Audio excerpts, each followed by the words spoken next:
Well, hello, this is the Rev. Apparently, my last video didn't work, so this one we'll call Matthew Part 2, the sequel, I guess.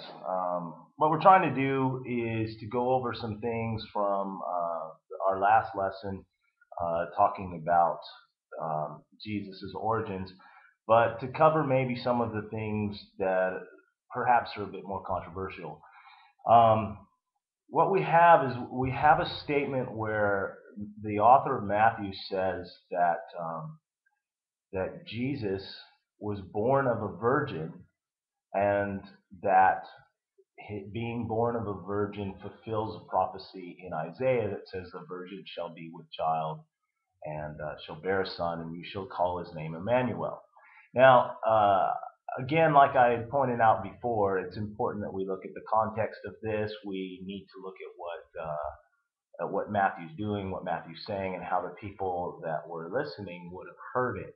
And that's why it becomes pretty important for us to look a bit deeper. Now, it may not be readily apparent that there's some problems here. As we read the Bible, we go back and we look and we see things, and we don't realize that there actually is some controversy over some of these issues. Now, there's basically three things that I want to get to in this little message. The first is the actual word virgin, which there's some controversy over.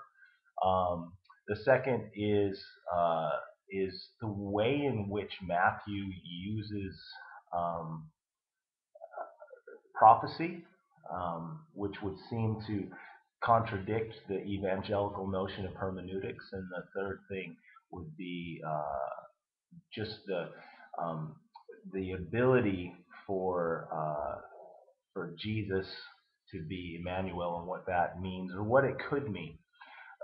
So what we first have to look at is the word for virgin. Now, if you listened, a lot of people will say it's even in the movie Snatch. It talks about the idea that the word that is for virgin is actually not the word virgin in Hebrew. It's a word that means a young woman. The word's alma. I might be pronouncing that wrong. Um, and that's actually true. If you look at the Hebrew scripture in Isaiah, it says that the young woman will be with child. And the thing is that it's a bit unusual. It would be a bit unusual to refer to someone as a young woman, speaking of age, to be with child if you wouldn't mention that she was married. There's a different word saying a married woman. Generally, if it's a young woman, it's a woman that is either still under her father's covering and then would be a virgin, or a married woman, or she would be a prostitute, or a immoral woman. You normally wouldn't use the word young woman without assuming that she was a virgin, and that's true enough that when the Greek version of the Old Testament was prepared by the Hebrew scholars, they translated it into the Greek word betula, which actually means virgin. That was not done by the Christian scholars. That was done by the Greek scholars. And when Matthew quotes this scripture, he quotes the Septuagint, which is the Greek version that the Hebrew writers wrote, and he uses the word virgin. So so that's kind of where we get the controversy, and I would say that it becomes really central to a lot of things because the idea of a virgin birth, uh, it goes throughout so many different cultures, and the author of Matthew is saying this actually connects with our Hebrew culture and highlights the fact that Jesus did not have a father, but was basically a descendant from God Himself, as well as being the king and the heir to the throne of David. Um, the second issue is an issue of interpretation. Now, it's really interesting because there's a tendency among evangelicals and modern Protestant people to think that if you just adhere to the Bible correctly, that everyone would know the truth, and that the Bible interprets the Bible, and we have all of these rules, and we talked about them in the introduction. Context, context, context.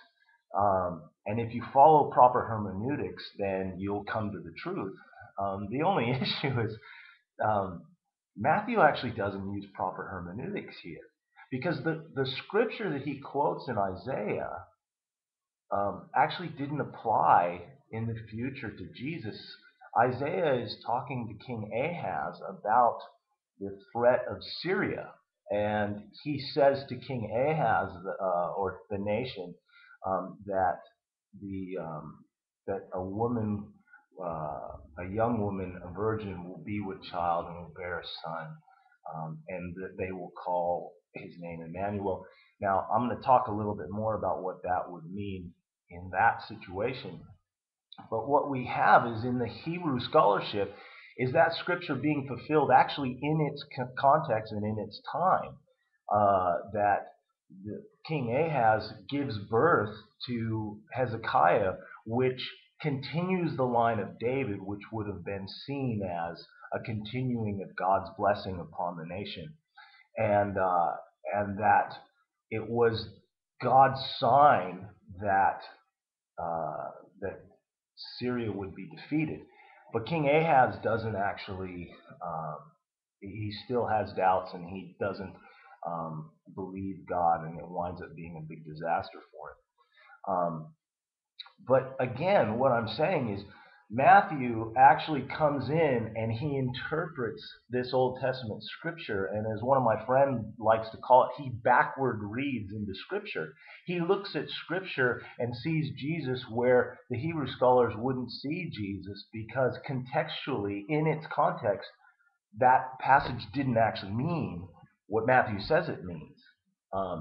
Which brings us to the question, okay, so is Christianity just a distortion of Judaism? That's not correct. And this is my answer to that. Matthew was part of the group of disciples that Jesus explained the Old Testament scriptures to. And pardon me for that. Jesus explains the Old Testament scriptures to, and he explains himself in the scriptures. Jesus is able to reinterpret scripture, which I believe is a mark of his divinity. Jesus says, I am the way, the truth, and the life.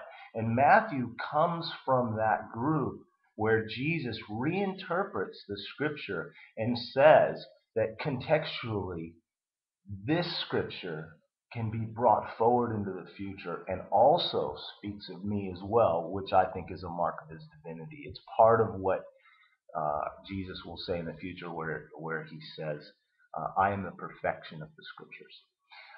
And then lastly, the word Emmanuel. I believe that Jesus was God in flesh, come to be among us, God among us. But a Hebrew scholar wouldn't have looked at the word Emmanuel to necessarily mean that. The idea being that this child being born would mean that God is once again among the Hebrew people. So, like someone like Moses, Moses being a part of Israel meant that God's glory descended upon Israel, and God was among Israel. God was among us because of the presence of Moses, or because of the presence of the tabernacle, or because of the presence of whatever judge. That's what could be interpreted. So as we look at these things, we have to remember that we can't just assume our own traditions upon them. We have to look very carefully. Now, I believe that as we walk through it, we begin to see a picture of Christ and his divinity, and the fullness of it. But it is not without controversy. It's not without some questions, and I believe there is enough there to question the evangelical approach that everything that we do, as long as we study properly, it'll come to easy resolution.